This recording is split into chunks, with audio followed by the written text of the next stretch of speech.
Hola, ¿qué tal? Pues buenos días a todos. Qué gusto nuevamente de saludarlos y tenernos con nosotros en un evento más del Colegio de Corredores Públicos de Jalisco y del Registro Público de la Propiedad y Comercio de Jalisco.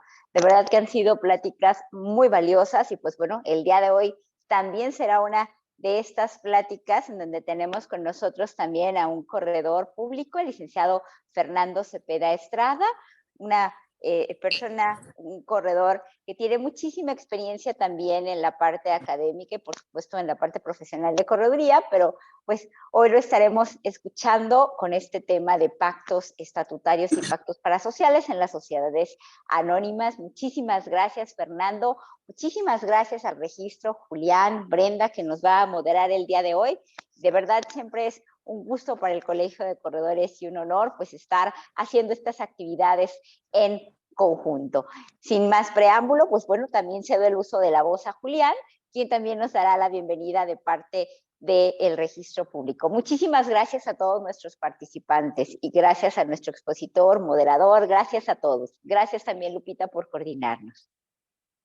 Buenos días, muchas gracias, maestra Karen. Muchas gracias, maestro Fernando Cepeda. Bienvenidos todos los compañeros del registro público. Agradecidos también con el Colegio de Corredores por esta oportunidad. Y pues bueno, como lo comentaba también la maestra Karen, pues cedo el uso de la voz a Brenda Mireles, que nos va a ayudar a moderar esta plática. Muchas gracias. Muy buenos días a todos. Primero que nada, agradecemos al Colegio de Corredores por permitirnos participar en esta jornada de conferencias y agradecemos al maestro Fernando Cepeda Estrada el acompañarnos para impartir esta ponencia. A continuación, me permito leer su reseña curricular. El maestro es licenciado en Derecho por la Universidad Panamericana, Campus Guadalajara, máster en Investigación Jurídica por la Universidad Abad Oliva CEU en Barcelona, España. Tiene maestría en Derecho Privado por la Escuela Libre de Derecho. Es doctorando en Derecho por la Universidad Panamericana, Campus Guadalajara. Ha cursado diplomado de curso mercantil por la Escuela Libre de Derecho y diplomado en Arbitraje Comercial Internacional por la International Chamber of Commerce, la Corte Internacional de Arbitraje y la Escuela Libre de Derecho. Es socio en la firma Cepeda Estrada Abogados y corredor público número 86 de la Plaza del Estado de Jalisco. Desarrolla su ejercicio profesional principalmente en el área de derecho corporativo, cursos mercantiles, arbitraje, derecho de seguros y derecho de daños. Es consejero independiente de diversos consejos de administración y comités, así como del Consejo de Familia en grupos empresariales pertenecientes a distintos sectores. Actualmente también es profesor titular de las materias Obligaciones, Teoría General del Proceso y Derecho Procesal Civil en la Universidad Panamericana en el Campus Guadalajara. Es autor de varios artículos en revistas jurídicas especializadas nacionales e internacionales. Miembro activo de la Barra Mexicana del Colegio de Abogados, en donde actualmente es coordinador de la Comisión de Derecho Civil y Familiar en el capítulo Jalisco para el bienio 2021-2023. Miembro del Colegio de Corredores Públicos del Estado de Jalisco, AC. Y hoy nos acompaña para impartir el tema Pactos Estatutarios y Parasociales de las Sociedades Anónimas. Les recuerdo, previo a pasar la voz al maestro, que para hacer las preguntas pueden utilizar el chat de la aplicación. Asimismo, también el maestro Fernando nos dice que podemos interrumpirlo en el momento que surja la duda para ustedes, es decir, en cualquier momento pueden realizar sus preguntas, pero hay que utilizar el chat. También les recuerdo que es importante mantener los micrófonos cerrados para evitar los ruidos de fondo. Y sin más, pasamos la palabra al maestro Fernando Cepeda Estrada. Bueno, buenos días a todos y muchas gracias al Colegio de Corredores Públicos de Jalisco y al Registro Público por la invitación. Verdaderamente es un honor que me hayan invitado y sobre todo venir a hablar apasionante, pues, y con colegas que seguramente son expertos en muchos en estos temas. Y pues justamente pues creo que esta es la idea, o como lo voy a plantear, pues un diálogo, ahorita me toca exponer a mí, pero obviamente si alguien tiene alguna observación, algún planteamiento distinto, ¿no? Alguna pregunta, pues con gusto le damos salida y abrimos el diálogo ahí a través del chat, ¿no?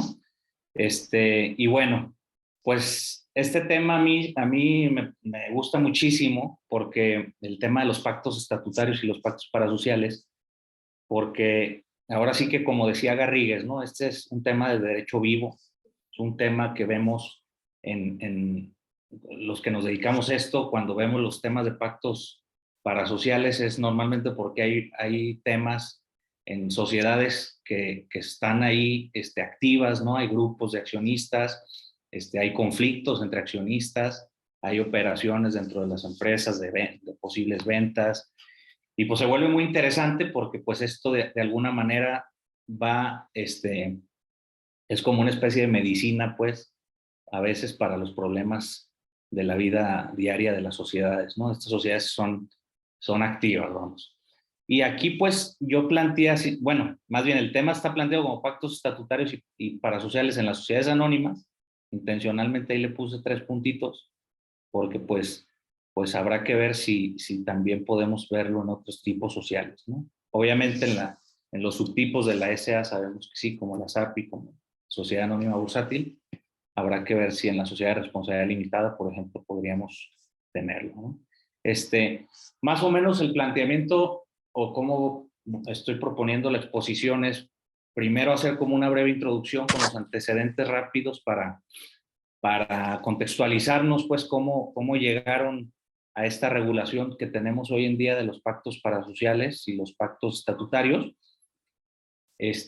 Luego entender un poquito como esta autonomía de la voluntad de hasta dónde podemos llegar en estos aspectos, que digamos son temas generales, pero creo que es importante para contextualizarnos, y ya luego ver la regulación en particular, experiencias y pues pactos quizás que ni siquiera están previstos en la ley, cómo los veríamos, ¿no? Bueno, entonces voy a arrancar. Los pactos, finalmente los pactos estatutarios y los pactos parasociales se han considerado como una especie dentro de un género, ¿no? Que son estos pactos societarios, que finalmente pues son pues los acuerdos que celebran accionistas, a veces terceros, que inciden pues en la vida del día a día de la sociedad, ¿no? En aspectos tan variados que casi es hasta donde la creatividad a ver, qué tan sofisticados se ponen los abogados, a veces hasta donde nos da llegar con estos pactos, ¿no? Y dentro de estos pactos, pues están los pactos estatutarios, que digo, esto solamente es para conceptualizar de lo que vamos a estar hablando, lo vamos a desarrollar más adelante. Pues los pactos estatutarios normalmente se conciben como los que están previstos en los estatutos sociales, y los parasociales, los que se celebran fuera de los estatutos sociales, ¿no? Digamos de manera privada. Y pues que eso implica, por supuesto, que tiene varias diferencias, tanto en el aspecto del contenido del pacto, como incluso ya en aspectos de hacerlo efectivo, las acciones que se tienen para hacerlo efectivo, y los aspectos de oponibilidad a la sociedad, ¿no? Que lo vamos a ver más adelante. Entonces, bueno, rápidamente voy a mencionar los antecedentes porque creo que vale la pena entender que realmente pues no es un tema tan nuevo, porque relativamente es nuevo, pero pues está desde la nueva ley del mercado de valores, que como ustedes saben se publicó el 30 de diciembre del 2005 y entró en vigor en 2006, y ya desde ese momento se contempló la posibilidad de estos pactos parasociales y pactos estatutarios a través de la SAPI, ¿no? La SAPI, la Sociedad Anónima Promotora de Inversión, que todos conocemos como un subtipo de la sociedad anónima, pues estableció estas normas permisivas, y esto es relevante en mi opinión, porque se estableció como una serie de normas de excepción a la regulación que tenía la sociedad anónima, ¿no? Entonces, precisamente ahí pongo como la parte que habla de estas normas permisivas, ¿no? De la Ley de Mercado de Valores, desde 2006 vigente, que dice, bueno, se pueden establecer estipulaciones, aparte de las que dice el 91 de la Ley General de Sociedades Mercantiles, que eran las naturales a una sociedad anónima en ese momento, dice, se pueden prever estas otras, ¿no? Son los pactos estatutarios. Y luego también se establece la posibilidad de celebrar convenios entre los accionistas en el artículo 16, fracción sexta. Esto es relevante porque luego, como se hizo una copia, como ustedes saben, de estos artículos, o casi una copia, hay algunas diferencias, en la Ley General de Sociedades Mercantiles en 2014, en mi opinión, puede generar cierta confusión, porque finalmente en la Ley del Mercado de Valores tenía cierta lógica que se establecieran como normas de excepción a la regla que eran, digamos, la Ley General de Sociedades Mercantiles en la parte de las sociedades anónimas, y ahora se establece también la Ley General de Sociedades Mercantiles como normas permisivas, y eso de repente nos saca de onda, ¿no? O puede, ahorita vamos a tratar de exponer a qué me refiero. Entonces, bueno, esto, como decía, es solo una introducción, porque el 13 de junio de 2014 se publica la denominada miscelánea mercantil, modifica muchas disposiciones de muchas leyes mercantiles, y por supuesto, aquí viene ya la parte que nos interesa, ¿no? En esta reforma, parte de las cosas relevantes es que se ratifica de manera expresa este principio de autonomía de la voluntad en las sociedades, y se establece este segundo párrafo del artículo 8 que dice que las reglas permisivas contenidas en la ley no constituyen excepciones a la libertad contractual que prevalece en esta materia. Es decir, realmente ya existía esta libertad contractual, en mi opinión, pero se ratifica a efecto de que no quede duda que estas normas permisivas realmente no hacen que se limite a esos casos la libertad contractual, ¿no? Sino que, digamos, en mi opinión, las plantea, este artículo hace que se puedan interpretar como normas enunciativas, los pactos estatutarios y los pactos parasociales, que más adelante vamos a ver, ¿no? Entonces, se incorpora en el artículo 91, en el 198, ya de manera expresa, la posibilidad de celebrar estos pactos estatutarios y pactos parasociales, de manera muy similar a como venía en la SAPI, y pues se anula, se reforma este artículo 98, que es un tema muy relevante, porque antes estaba prohibido, como lo vamos a ver, los pactos parasociales que limitaran el derecho de voto, ¿no? Entonces, esa era la limitación que existía, se reforma el artículo, se quita esa limitación y se abre un abanico de posibilidades en materia de pactos parasociales. Por último, en cuanto a los antecedentes, es importante contextualizarnos en los antecedentes para ver qué intención tuvo el legislador al momento de incorporar estos pactos estatutarios, estos pactos parasociales. Primero, en 2005, en iniciativa, que entró en vigor la ley del mercado de valores en 2006, lo que buscaba el legislador, si ven la iniciativa, claramente era modernizar las sociedades, ¿no? Perdón, Fernando, por la interrupción. Nos comentan que no se está moviendo, y realmente, bueno, no se está moviendo la presentación. No sabemos si realmente ahí la tienes o estás... Ahí. Ok, ahora sí, ya. Muchísimas gracias, Fernando. Perdón. Yo sí la estaba moviendo, perdón. Pero acá no se movía. No se veía. Muchas gracias. Gracias por avisar. Disculpa. Gracias. No, al contrario. Les voy a hacer llegar a Lupita la presentación, por si a alguien le interesa, además de que ya me brinqué las diapositivas, algunas, para que las consulten y ahí cualquier cosa ahí comentamos, ¿no? Pero básicamente es lo que estaba diciendo. Y aquí, hablando de la intención del legislador de modernizar las sociedades y otorgar seguridad jurídica a la inversión. Lo que pasa es que antes se tenía un sistema muy rígido, como ustedes saben, en materia societaria, y entonces eso hacía que pues realmente era difícil participar como inversionista, digamos, en sociedades, porque pues casi participabas con todos los derechos y todas las consideraciones como un accionista no ordinario, o no lo hacías. Digo, sabemos que existían las acciones preferentes del 113 con derechos limitados, pero pues creo que eso era era insuficiente, ¿no?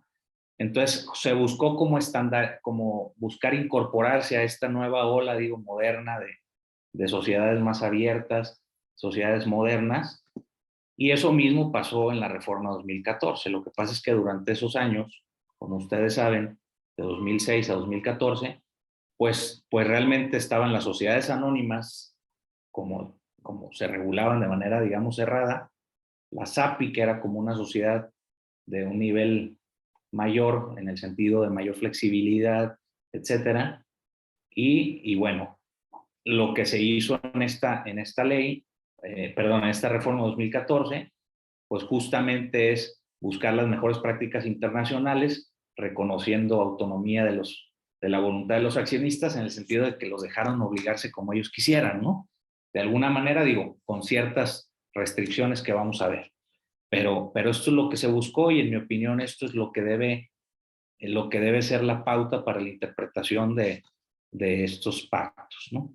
Entonces, bueno, como les decía, digamos, me parece que para entender los pactos estatutarios y los pactos parasociales, pues debemos primero hablar de la autonomía de la voluntad para saber hasta dónde podemos llegar, ¿no? Es difícil. Luego, la verdad es que algo que sucede, me parece que es que queremos ver pactos que existen en otros países y hacer lo que se llama en derecho comparado el trasplante jurídico, pero a veces no se adecúan esos pactos de otros países al sistema jurídico, digamos, a la regulación de los actos jurídicos en México, ¿no? Entonces, me parece que es importante ver la autonomía de la voluntad como la entendemos en nuestro sistema jurídico mexicano, perteneciente a la familia del common law, perdón, del civil law, es decir, no es del common law, porque a veces nos traemos muchas cosas del common law y no necesariamente embonan. Y entonces, por eso quiero empezar por aquí, trataré de irme rápido para concentrarnos en la parte quizás más interesante, que es ya, digamos, de manera particular la regulación de estos pactos, ¿no? Entonces, como ustedes saben, la autonomía de la voluntad, que en materia particularmente de derecho privado, de derecho mercantil, que es lo que nos ocupa, es un pilar, pues, en materia contractual, ¿no? Entonces, es esa potestad de autorregularse. Tú creas las normas de conducta que consideras convenientes, de acuerdo a los intereses que tú estimes, en búsqueda de tus fines propios, pues, como persona, ¿no? Y por eso la Suprema Corte, aquí puse un parrafito, digamos, de un extracto de esta tesis que estoy citando ahí, ha reconocido el principio de autonomía de la voluntad, el rango constitucional, ¿no? Esto es importante, porque finalmente esta capacidad de autorregularte, dice, es un reflejo del derecho a propiedad y libertad de contratación. Entonces tú puedes pactar prácticamente lo que tú quieras con los límites que ahorita vamos a ver, ¿no? En materia mercantil, el principio de autonomía de la voluntad, yo lo veo en el artículo 78 del Código de Comercio, donde dice, las convenciones mercantiles, cada uno se obliga en la manera y términos que parezca que quiso obligarse, ¿no? Entonces, ahí está reflejado, cada quien se obliga como quiera, digamos. Entonces, también no solo es la libertad para celebrar actos jurídicos, sino para determinar su contenido. Y esto es interesante en el contexto de los pactos parasociales. Uno puede determinar libremente el contenido en atención a los límites que ahora vamos a ver, ¿no? Y como les decía hace un momento, la reforma 2014 ratificó este principio, digamos, de autonomía de la voluntad, y dice, en materia de sociedades mercantiles, prevalece la libertad contractual, ¿no? Entonces, las normas que establecen permisos no deben considerarse excepciones. Esto es muy interesante, ¿no? Porque hay tres tipos de normas, como lo vemos aquí, ¿no? Hay normas que obligan a realizar una conducta, son las normas imperativas, establecen mandatos, como el 19, que todos sabemos de la Ley General de Sociedades Mercantiles, que dice que para el reparto de utilidades mediante el decreto de dividendos, tienes previamente que aprobar los estados financieros, tienes que amortizar pérdidas, etcétera, ¿no? Ahí hay un mandato que hace el legislador. Luego hay normas que establecen prohibiciones, ¿no? Como el 17, que es, sabemos, el Pacto Leonino, no puedes excluir a los socios de la participación en las utilidades, hay una norma prohibitiva, y estas normas permisivas realmente de ordinario, aquí les cito un autor que es extraordinario en materia de temas de normas, teoría de las normas, que es Von Green. Dice, los permisos son esencialmente tolerancias, ¿no? Es decir, realmente normalmente se consideran como excepciones. Hay un sistema ya creado y te establezco un permiso para que realices una determinada conducta. En este caso, las normas que establecen pactos parasociales estatutarios son normas permisivas. Entonces, se podrían entender que son excepcionales, pero me parece que el 8 nos da luz sobre esto y dice, bueno, que son normas permisivas, no son excepciones a la libertad contractual. Así yo lo interpreto. Pues quizás si alguien tiene otra interpretación sería interesante escucharlo. Yo lo que veo es, aunque establecemos un listado de posibilidades de pactos estatutarios y pactos parasociales, eso no significa que se establecen como excepción, porque ustedes saben que las normas de excepción, aquí no lo pongo, pero el Código Civil dice que las normas de excepción no se podrán aplicar a casos fuera de los que expresamente el legislador haya contemplado. Entonces, si fueran normas de excepción, no podríamos aplicar otros pactos fuera de los casos que el legislador estableció. Entonces, el 8 viene a decirnos, no son excepciones, ¿no? No sé si me explico. Entonces, ¿se puede pactar otros distintos? En mi opinión, sí. ¿Se puede pactar en otros tipos sociales, como la sociedad de responsabilidad limitada? En mi opinión, sí. No sé los demás qué opinen. Obviamente aquí hay grandes juristas y grandes corporativistas. Yo creo que no, que justamente este principio de autonomía de la voluntad lo permite, salvo las restricciones que son propias de la autonomía de la voluntad, ¿no? O sea, la autonomía de la voluntad no es irrestricta. Hay ciertos límites. Yo aquí estoy poniendo los que yo creo que son, bueno, más bien los que normalmente se consideran como límites a la autonomía de la voluntad. Los voy a ver rápido, pero son la licitud, las normas prohibitivas, la imposibilidad en el objeto, eso es muy interesante, los derechos de terceros y el abuso del derecho, ¿no? Voy rápido para avanzar a lo que nos ocupa, ¿no? Pero la licitud, ustedes saben que lo ilícito es lo que es contrario a las leyes de orden público o las buenas costumbres. Entonces, no podemos pactar ni pactos estatutarios ni pactos parasociales en contra de leyes de orden público, ¿no? El 77 del Código de Comercio dice que las obligaciones ilícitas no producen acción. El 6º del Código Civil Federal también lo dice. El tema es cuáles son las leyes de orden público, ¿no? Este es un tema que es muchas veces difícil, en mi opinión, además porque, como lo ha dicho la Corte, ahí estoy citando una tesis, es un concepto indeterminado, es decir, es un concepto abierto, es un concepto que se determina en función de las circunstancias del caso. Hay autores que dicen que el orden público son como los principios fundamentales en los que se basa un Estado y que se buscan proteger, ¿no? A diferencia de los temas de orden privado, digamos. Hay temas de orden público muy comunes, como aspectos de competencia económica, aspectos de protección al consumidor, aspectos laborales. Esos temas de ordinario se consideran de orden público, pero como sabemos, no todo lo que dice la ley que es de orden público es así lo han dicho los tribunales, ni no porque no diga que es de orden público, no es de orden público. Pues tendremos que ver cada caso, ¿no? Esto, pues tendremos que ver en cada pacto hasta dónde podemos llegar en función de las normas que estamos contraviniendo, porque, digo, aquí vale la pena señalar, sí podemos establecer estatutos sobre términos distintos de los que dice la ley, eso ustedes, o sea, todos lo sabemos, ¿no? Modificar ciertas cosas. El tema es cuáles sí, cuáles no, y esto se determina en función de las leyes de orden público, ¿no? Y las buenas costumbres, aquí rápido, realmente las buenas costumbres normalmente se conceptualiza como esta moral social. Hay cosas que la ley no prohíbe, pero pues realmente los tribunales podrían decir, oye, ese tema va tan en contra de los principios de justicia y equidad que, aunque la ley no lo prohíba, ni haya una ley pues que lo diga, no lo vamos a permitir. Un caso muy famoso es el Riggs versus Palmer de la Corte de Nueva York, que Dworkin cita y que dice, aunque en la ley en aquel entonces y allá no diga que la persona que atenta contra la vida del autor de la sucesión pierde los derechos a heredar, no lo podemos permitir no podemos dejar que alguien se beneficie de su propio ilícito y entonces, aunque la ley no diga nada, vamos a prohibirlo, ¿no? Ese sería un aspecto de buenas costumbres, no los temas religiosos, no la moral individual, sino la moral social. Luego hay normas prohibitivas, esto es muy sencillo, hay normas que prohíben hacer ciertos actos, como el artículo 17, y entonces, si tú pactas, pacto estatutario, pacto parasocial, en contra de una norma prohibitiva, pues obviamente será nulo. Ese es otro límite.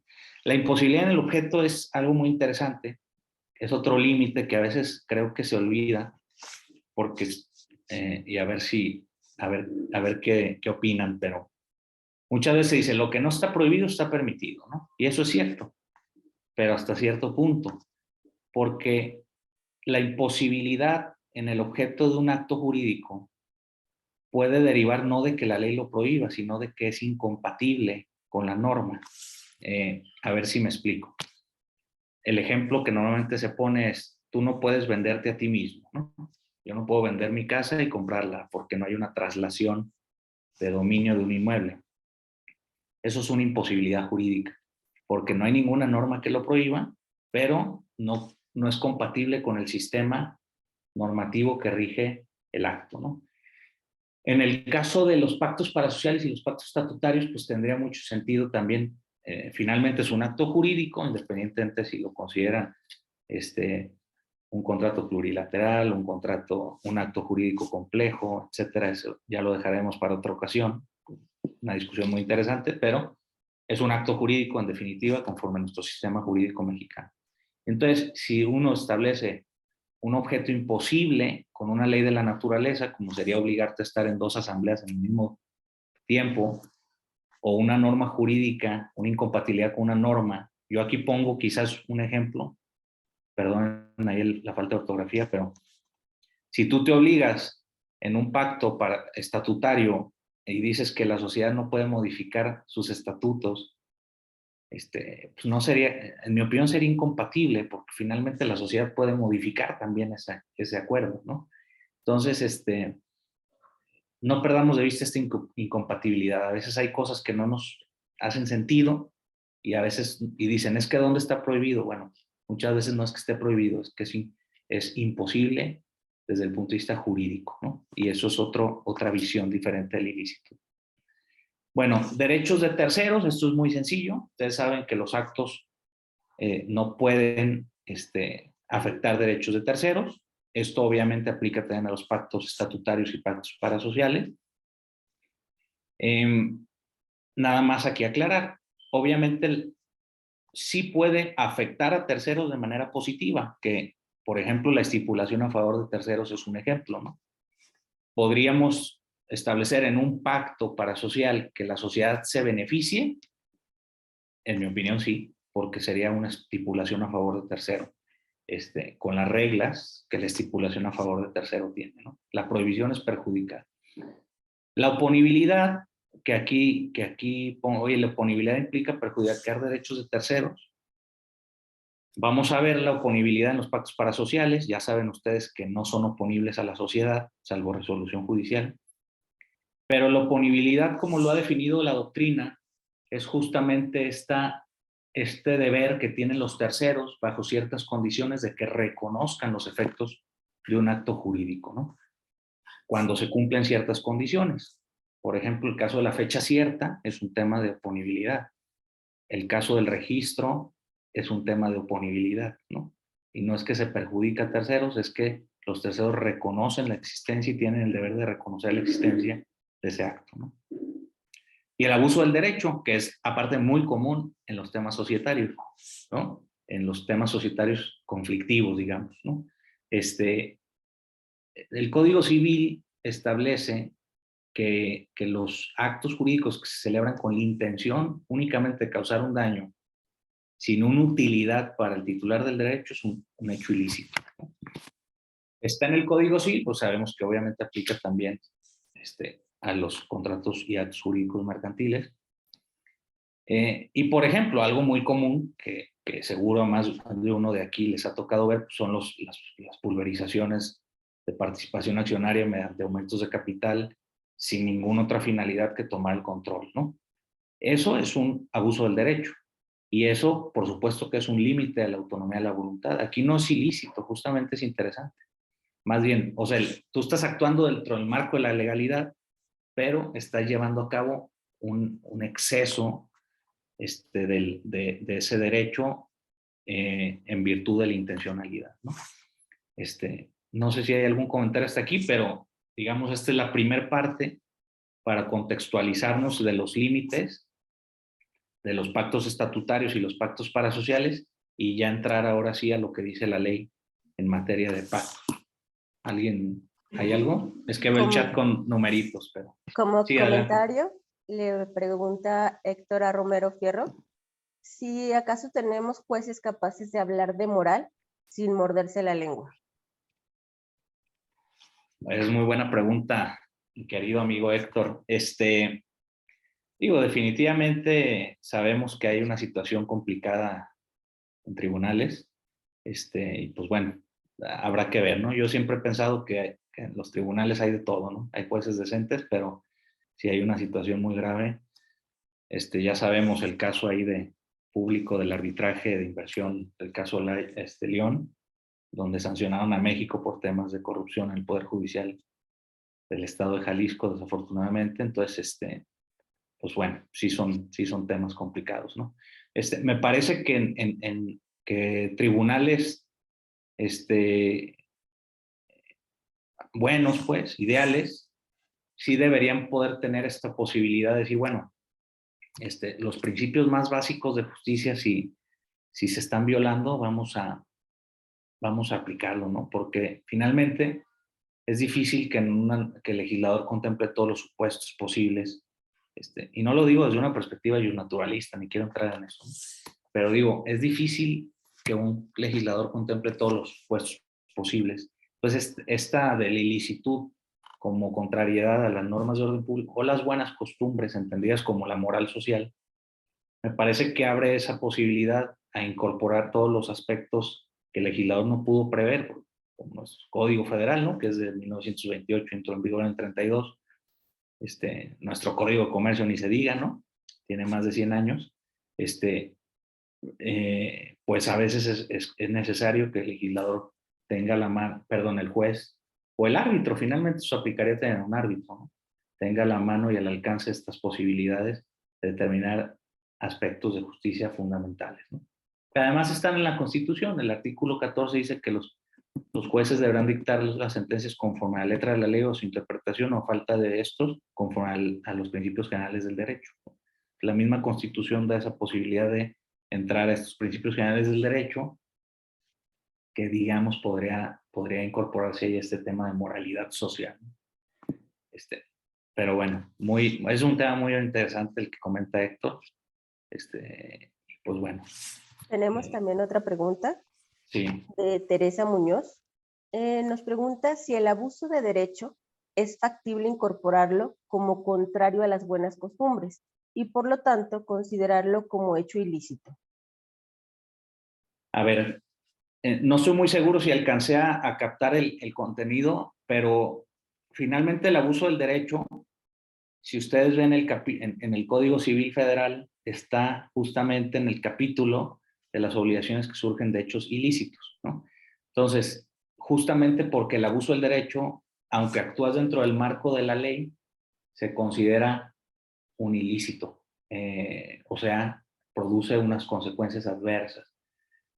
El tema de las buenas costumbres, ahí sí no alcanzo a ver bien cómo empataría ese tema, pero pues si tú actúas fuera de marco de las buenas costumbres, que es un tema difícil de entrarle y a veces muy escabroso, porque ¿qué es las buenas costumbres? A veces queremos meter temas religiosos en las buenas costumbres y creo que no fue la idea del legislador.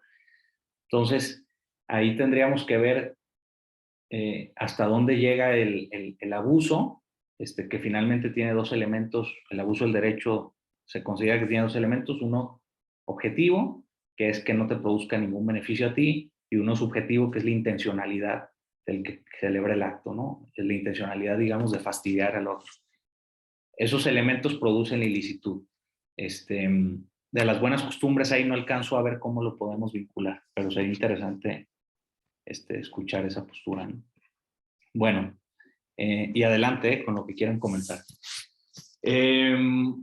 Bueno, ahora sí, entrando a los pactos estatutarios, hablamos de los pactos, digamos, societarios. Hay dos tipos: pactos estatutarios, que es lo primero que nos vamos a ocupar, y cómo se ha considerado, son estas cláusulas de los estatutos que regulan ciertos aspectos, pero son opcionales, digamos, ¿no? Incluso el artículo 91 en la fracción séptima dice, bueno, son opcionales, no son las esenciales que debe tener una sociedad, que están en el artículo 6 de la Ley General de Sociedades Mercantiles, de la fracción 1 al séptimo, que dice, siempre y cuando tenga estos elementos del 1 al séptimo, finalmente se puede existir una sociedad, y se aplicarán las disposiciones de la ley, ¿no? En el tema de las sociedades anónimas sabemos que hay algunos requisitos más, pero por eso se dice que son cláusulas accidentales, porque pueden estar o no pueden estar. Digamos, por eso digo, es un traje a la medida. Digamos, luego pues es acomodar los estatutos a las necesidades de cada sociedad, ya sea en el momento del acto constitutivo o ya sea posteriormente mediante una reforma de estatutos. Yo considero, creo que la mayoría considera que no son números clausus, son enunciativos los pactos parasociales que contempla nuestra ley, y vamos a analizarlos pues en ese sentido, ¿no? Bueno, entonces, aquí está el artículo 91, voy a ir comentando los pactos y quizás hacer algunos comentarios sobre la mayoría. La escritura o la póliza, en caso de corredores públicos, deberá contener, dice, además de los datos del artículo 6, establece fracción del 1 al 6, otros requisitos, y ya en la séptima dice, pueden establecer estipulaciones que, y vamos con el primer pacto estatutario, perdón, restricciones a la transmisión de las acciones, ¿no? Y dice restricciones de cualquier naturaleza, ¿no? Distintas a las del 130. Sabemos que la del 130 es la transmisión de acciones mediante la autorización del órgano de administración. Pues obviamente, antes se podía poner otras restricciones, la verdad es que sí se podía, ¿no? Quizás estas normas permisivas te da esta pauta de que ya no se discuta en caso de una controversia si es válido o no la restricción. Algunas cláusulas restrictivas, aquí pongo algunas de las quizás más comunes y que ustedes seguro conocen. Cláusulas de permanencia, que es, me obligo a permanecer durante un determinado plazo en la sociedad. Yo pongo que es quizás más común un pacto parasocial porque, por ejemplo, en el caso de decisiones que no quieren que tenga efectos de enajenación, tienen que tener cierta permanencia. Podría ser que se obligan a buscar, se acuerda que se mantenga la permanencia para no darles el efecto de enajenación. Sería un caso, ¿no? Otro caso pues, sería, oye, me interesa que te quedes en la sociedad, te la estoy comprando, pero me interesa que sigas como socio durante ciertos años por tu know-how, etcétera, que también es común. Bueno, serían ese tipo de restricciones, ¿no? Derechos de adquisición preferente, pues obviamente derecho al tanto, derecho de preferencia. Aquí normalmente se considera, como ustedes saben, que la violación a un derecho al tanto produce la nulidad, la violación a un derecho de preferencia produce el pago de daños y perjuicios. Esa es la postura, digamos, tradicional. Hay una postura moderna que dice que para que algo produzca su nulidad se necesita que la ley lo establezca como tal. Entonces sería discutible ver si se viola ese derecho al tanto, ese derecho de preferencia, cuál es la sanción, ¿no? Pero bueno, normalmente se considera que si violas derecho al tanto hay nulidad, si violas derecho de preferencia hay pago de daños y perjuicios, ¿no? Y las cláusulas de arrastre, que curiosamente las define el legislador más bien al hablar de los pactos parasociales, pero las cláusulas de arrastre es este pacto donde un accionista puede obligar a un accionista minoritario, digamos, a vender las acciones en caso de que haya un comprador que le quiere comprar su paquete accionario, ¿no? Entonces, yo recibo una oferta y puedo obligar a a otro accionista que las venda también. El tag along o las cláusulas de acompañamiento es al revés. El accionista, digamos, que no recibió la oferta de compra, puede solicitar que también, o exigir más bien, que también le compren sus acciones, ¿no? Aquí se dice que el drag y el tag along son mecanismos imperfectos, porque justamente si no los cumplen, tienes que demandar. Y ese es un problema, ¿no? Como comentaba Héctor, además, ¿no? Es un problema luego ir a demandar estos temas, y sobre todo en temas, en aspectos societarios. Entonces, están ahí, sí son, además son hasta cierto punto comunes, seguro ustedes también los han visto, pero hay que ver cómo lo diseñamos para que de la mejor manera se puedan hacer efectivos, ¿no? Algunas sugerencias, en virtud de algunos casos que nos ha tocado ver, es pues que se establezcan algunos párrafos del precio, de cómo evaluar las acciones, porque finalmente puede haber un abuso en este arrastre, ¿no? Hacen una oferta de compra por valores muy bajos, y pues obligas al accionista minoritario a que venda sus acciones a un precio muy, muy barato, ¿no? En el caso del tag along no hay tanto problema, porque si tú no estás de acuerdo con el precio que le están ofreciendo al otro accionista, pues simplemente no ejerces tu derecho de adherirte, ¿no? Yo aquí sugiero, digo, que no es conveniente fijar la metodología de evaluación, porque habrá que ver el tipo de empresa, pero quizás sí establecer el evaluador, porque luego a la hora de un conflicto, el problema es también determinar quién va a ser el evaluador, ¿no?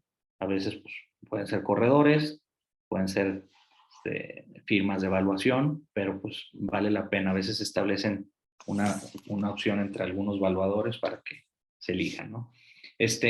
Algo que nos ha tocado ver es el problema que, y la verdad, yo mismo lo he hecho, que se pactan todas las cláusulas de restricciones, ¿no? Derecho de preferencia, drag along, tag along, pero no se establece cómo coexisten, de tal manera que imaginemos que todos los derechos se ejercen, va a ser un problema determinar cuál se ejerce primero, o sea, cómo seguimos los pasos para determinar, recibo la oferta, cuándo te adhieres tú, si quiero arrastrar otro grupo de accionistas, cuándo lo tengo que hacer. Esa coexistencia a veces choca si no lo pactamos. La sugerencia es pactar todos estos derechos de una manera interrelacionada, pensada, en que pudieran actualizarse todos, ¿no? Quizás es raro, pero sí ha sucedido, ¿no? Bueno, otro pacto estatutario muy interesante son las causales de exclusión, que ahora se establece. Esto sí, digamos, sí es algo nuevo. Y también la posibilidad de regular los derechos de separación, de retiro y la amortización de acciones, ¿no?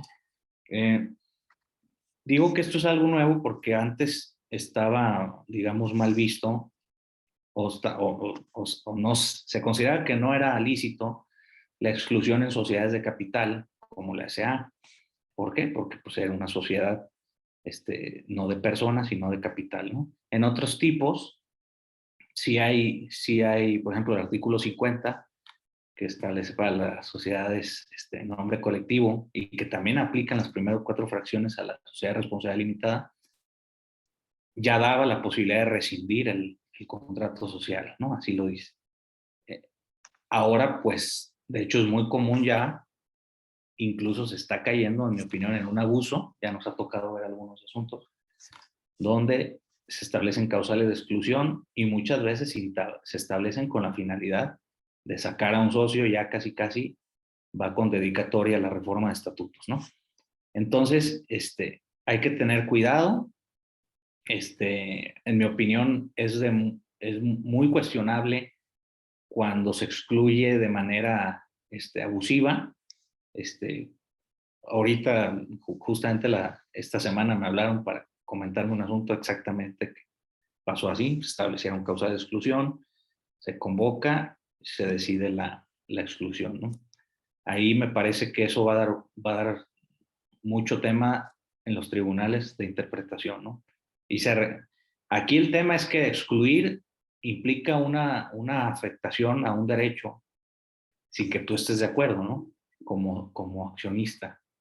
El punto es, no se requiere intervención judicial, o si se requeriría, o es como un pacto comisorio expreso donde pues, tú sabemos que eso puedes tú dar por terminado un contrato sin intervención judicial, ¿no? Yo creo que no se necesita intervención judicial, esa es la verdad, pero creo que sí se puede caer en un abuso del derecho si no se hace con un fin lícito y de la manera adecuada, ¿no? Bueno, el derecho de separación, digamos, ahora permite la posibilidad quizás de ampliar casos a los que ordinariamente sabemos que existían, como que es el caso de cambio de nacionalidad, transformación y cambio de objeto, creo, y la escisión, ¿no? Por ejemplo, la fusión no está en derecho de separación, hasta al menos que alguien me corrija, pues podrías incluirla, ¿no? Las bases para determinar la cuantificación, ¿no? Dícese, en el caso del derecho de separación, se liquidará, digamos, al socio en proporción, pero puedes modificar, digamos, quizás esas bases para determinarlo, ¿no? El derecho de retiro, que sabemos que se actualiza en las sociedades de capital variable, con la posibilidad de retirarte, y la notificación, que ustedes ya saben, dependiendo en qué trimestre se haga, pero puedes modificar pues también ahora eso, ¿no? Podrías modificar que el derecho de retiro aplique al capital fijo, quizás, ¿no? Podría ser una posibilidad. La amortización de acciones también ya se puede cambiar, ¿no? Modificar, perdón, el precio de la amortización, las bases para la determinación sin sorteo. Por ejemplo, sabemos que hoy la ley establece que la amortización se hace en sorteo, ¿no? Entre fedatario, pues quizás tú podrías eliminar esa posibilidad, etcétera, ¿no? Obviamente podría caerse también en abusos del derecho, porque pues tú podrías muy a todo dar amortizar acciones nada más de ciertos socios y sacarlos, ¿no? Pero bueno, ahí están esas posibilidades, por eso quise hablar primero de los límites y pues ya cada quien verá si en el caso en particular esos límites de abuso del derecho, de normas de orden público, de normas prohibitivas se actualizan o no en el caso en particular. Bueno, y la posibilidad de emitir acciones es otro muy interesante, y muy interesante, esto sí es digamos, sí es algo que cambió importante en la reforma, porque pues ya se pueden establecer acciones sin voto. Las acciones sin voto sabemos que han sido cuestionadas en otros países en forma negativa, pues, y a veces se han declarado que no tienen validez. Aquí, pues está en la ley claramente, entonces sería difícil cuestionarlo, ¿no? Voto que se restrinja a ciertos asuntos, ¿no? Las acciones que otorgan derechos no económicos distintos a los del voto, por ejemplo, una acción, podrías pactar que haya una serie de acciones que otorgan la posibilidad de designar un administrador en el consejo, ¿no? Designar un comisario, designar quizás al director general, etcétera, ¿no? O exclusivamente el derecho de voto. Esta es muy curiosa, ¿no? O sea, ¿te excluye de las utilidades? Yo creo que no, porque está el artículo 17 también que dice que cualquier pacto que excluya a los socios de las utilidades será nulo, ¿no? Me parece que es pues todos los demás derechos de consecución, como pues quizás sería la deliberación, ciertos derecho de información quizás, ¿no? Etcétera. Pero bueno, ahí habría que ver cada caso. Las que confieren derecho de veto, las acciones oro, pues son básicamente un accionista tiene posibilidad de vetar todas las decisiones, también son muy cuestionadas, o que requieren voto favorable de uno o más accionistas, pues finalmente es también un tema de veto, ¿no? El veto, pues eso también es algo muy interesante, ya se usaba a veces con quórums, ¿no? No es algo que tampoco sea totalmente nuevo, porque aunque no estaban previstas las acciones de veto, muchas veces se subían los quórums para que finalmente de manera práctica tuviera que votar a favor de determinado socio que tenía cierto número de acciones, si no, no pasaba el acuerdo, ¿no? Pero bueno, y se sigue usando, pues. Entonces, bueno, estas acciones solo computan para efectos de la instalación y votación en las asambleas para las cuales tienen derecho de voto. Quizás algunas dudas. ¿Las acciones de voto limitado son las mismas que las acciones preferentes que establece el 113? Yo creo que no necesariamente. Las acciones preferentes, que son las del 113, te establecen una serie de beneficios, ¿no? Y solo pueden votar en ciertos casos. En mi opinión, no necesariamente una acción que se le limite el voto encuadra dentro de las acciones preferentes de las que da el 113, que tienen un dividendo preferente del 5%, etcétera, ¿no? ¿Es posible emitir otro tipo de acciones, por ejemplo, acciones de voto subordinado? Yo creo que sí, porque finalmente nuevamente vamos al 8 y dice que las normas permisivas no constituyen excepción a la libertad contractual, ¿no? Bueno, hay otra fracción de la ley del mercado de valores en materia de SAPI que no se fue a la ley general de sociedades mercantiles, que es la limitación del reparto de utilidades. Aquí pues la pregunta sería, ¿solo se puede hacer en una SAPI? ¿O por qué no se la llevó, no? No sé si alguien tiene una opinión, sería interesante escucharla. Yo creo, sí. Ana Laura Hernández Montejo nos comenta lo siguiente. En términos del artículo 91, inciso 7, las acciones de voto restringido computarán para la determinación del quórum requerido para la instalación y votación de las asambleas de accionistas exclusivamente en asuntos respecto de los cuales confiere derecho de voto a sus titulares. En el caso de las acciones sin voto, para la celebración de una asamblea no computan para la determinación del quórum. Sin embargo, es necesario convocarlos porque tienen derecho de deliberación. Una pregunta muy interesante, en mi opinión, sí. No computan, pero eso, o sea, finalmente, a ver, ¿cuál sería voy a cerrar aquí el chat. Hay dos temas aquí importantes, ¿no? Primero, las asambleas especiales, que acuérdense que las asambleas respecto de acciones especiales tienen que celebrar una asamblea especial conforme al cierto 95 para cuando se vayan a tomar decisiones que les puedan afectar, ¿no? Ese sería un primer punto que no está aquí, pero creo que es relevante. No determinan para el quórum de instalación y votación. Yo creo que sí tienen derecho de deliberación a menos que se lo restrinjan. Yo creo que la convocatoria, o sea, yo creo que podrían ir, pero es interpretación, a ver ustedes qué opinan. Yo creo que podrían obviamente estar para deliberar, pero yo creo que finalmente si se hace una asamblea, digamos, totalitaria, con puros accionistas que tienen derecho de voto y se instala y se vota sin convocatoria, pero con todos los que tienen derecho a voto, yo creo que sería válido. Porque finalmente ni para la instalación ni para la votación cuentan. Si pudieran asistir en caso de que se convoque, yo creo que sí. Pues esa es mi opinión. No sé si la comparten los demás, pero es un tema interesante, ¿no? Sobre todo, yo la verdad es que si puedo convocarlos, los convocaría para evitar nulidades, porque obviamente sería un argumento. Es más, la verdad es que yo sí lo he visto que lo argumentan en tribunales, la parte esta de cuestionar que una cosa es el derecho de deliberación y otra cosa es el derecho de voto, ¿no? Entonces, aunque no tengas derecho de voto, deberías ir. O podrías ir. Pero bueno, muy interesante la pregunta. Entonces, ¿hay otra? O nada más comparten con usted el estar de acuerdo con la necesidad de la convocatoria. Sí, de acuerdo. Bueno, entonces esta limitación que se establece en la SAPI, pero no en la SA, ¿aplica? Yo creo que sí, como decía, creo, que había comentado, pues finalmente no hay limitación siempre y cuando se respete, como lo dice la misma ley del mercado de valores, pero pues obviamente lo dice la ley general de sociedades mercantiles, se tiene que respetar el 17 de no excluir al socio en la participación de las utilidades, ¿no? Bueno, luego, otro pacto, la implementación de mecanismos a seguir en caso de que no se lleguen a acuerdos, que es el deadlock o bloqueo. también común en sociedades, digamos, donde hay grupos de control importantes.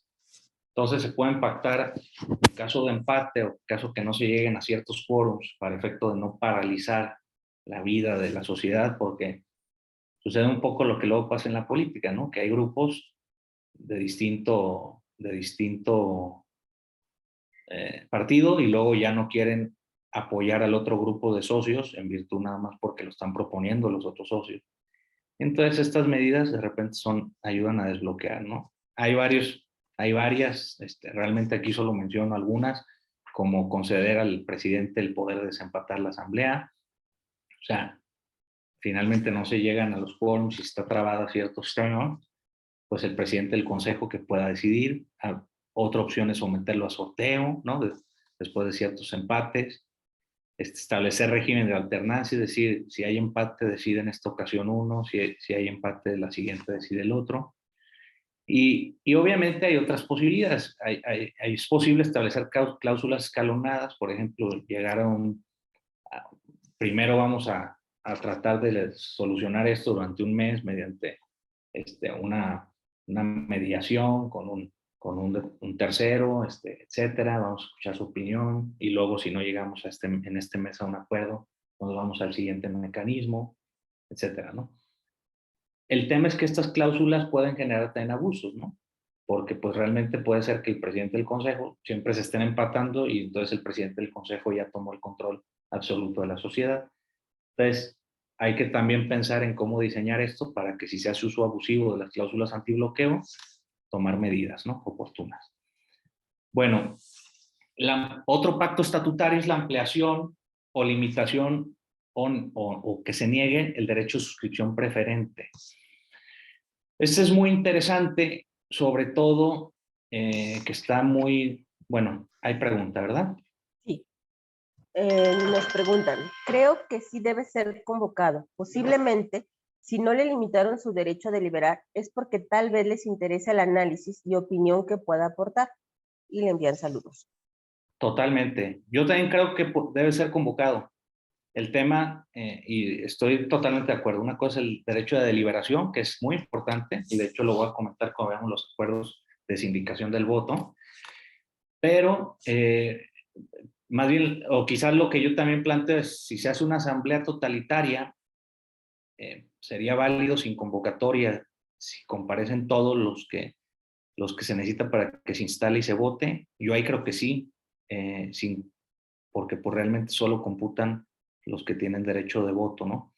Pero totalmente de acuerdo que se debería convocar y deberían ir, y en caso de que esté convocada, los accionistas, si se les restringe el derecho de voto, es el derecho de voto, no los demás, ¿no? Y el derecho de deliberación es muy importante, yo siempre lo he pensado, porque puede ser que se permita ahí que convenza a todos los demás, aunque no tenga voto, de que el voto se adopte en otro sentido, ¿no? Totalmente. Gracias por los comentarios, muy interesantes. Entonces, este otro pacto relacionado con el derecho de suscripción preferente del 132, que como saben es caso de aumentos de capital, en principio los socios tienen derecho a suscribir las acciones el capital, pues, y acciones en proporción a su tenencia accionaria. Pues ahora se puede ampliar, se puede limitar o se puede negar. A mí me parece, o el enfoque que yo le veo interesante, es en casos de que se quiera hacer una toma de control mediante pulverización y llega un cuate y dice, oye, de manera hostil, sin que haya ningún proyecto en la sociedad y con el mero deseo de tomar el control absoluto, voy a hacer un aumento de capital y como yo tengo más derecho de suscripción preferente, pues me empiezo a comer a todos, ¿no? Quizás en tomas hostiles valdría la pena establecer mecanismos donde se diga, oye, si tú haces una toma hostil, bajo ciertos supuestos, en ese caso se limita tu derecho de suscripción preferente, lo tienen los demás, de manera que quizás el pulverizado puede ser tú, ¿no? Entonces, es un mecanismo, me parece bueno, porque es una forma muy común de pulverizar accionistas, ¿no? Entonces, yo tengo aquí la duda legítima, o sea, legítima en el sentido que realmente puedes establecer bueno, tengo una opinión, pues, pero se me hace que es un tema que se podría discutir. Puedes decir que a fulano se le restrinja su derecho de suscripción preferente o al accionista tal, y dentro de una misma serie de acciones establecer diferenciación en derecho de suscripción. Yo creo que no. Yo creo que las series deberían tener los mismos derechos porque es por acciones, pero bueno, ese sería un punto nada más ahí que se me vino a la mente cuando estaba preparando esto. Entonces, este otro pacto es bien interesante, en mi opinión, que es la limitación de la responsabilidad de los consejeros y funcionarios. También está en la Ley del Mercado de Valores para las APIs, aunque redactado diferente, pero, o sea, un poquito diferente, pero es lo mismo. De acuerdo con tu comentario, Tere. Yo también coincido que así debería ser. Este inciso F, que bueno, yo puse aquí, es inciso F, pero la fracción es la sexta, de la Ley del Mercado de Valores y bueno, establece la posibilidad de limitar la responsabilidad básicamente de los miembros del consejo y de los funcionarios de la sociedad. Lo interesante aquí es que este pacto tiene toda la intención de ayudar al tema del gobierno corporativo, que fue la intención del legislador, ¿no?